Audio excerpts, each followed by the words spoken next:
So here we're going to start off by importing YFinance and pandas. And then we'll come down to the next line. So here we're going to define our ticker, and I'm going to use Apple for this example. And we're going to come down to the next line and we're going to define the stock. So we're going to use the ticker function out of the Yahoo Finance package, and we're going to pass through our ticker. Run that block again. And now to look at what the stock variable is, you can see it's just our Apple object. So now with this, we could run functions like financials. Let's run this here. Financials. And now you can see here exactly what we needed. To make this a little bit easier, we could transpose it. And we can see here, now we can read it.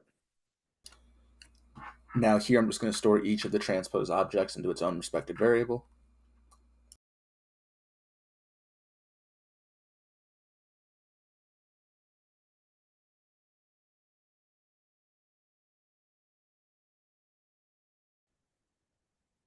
And now we can view each of these objects to make sure they're what we want.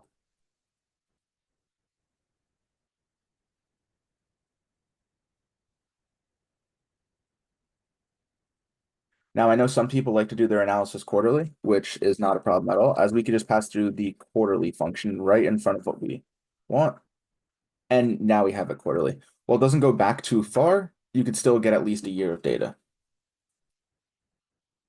And I'll just show one more example of how this works with free cash flow as well.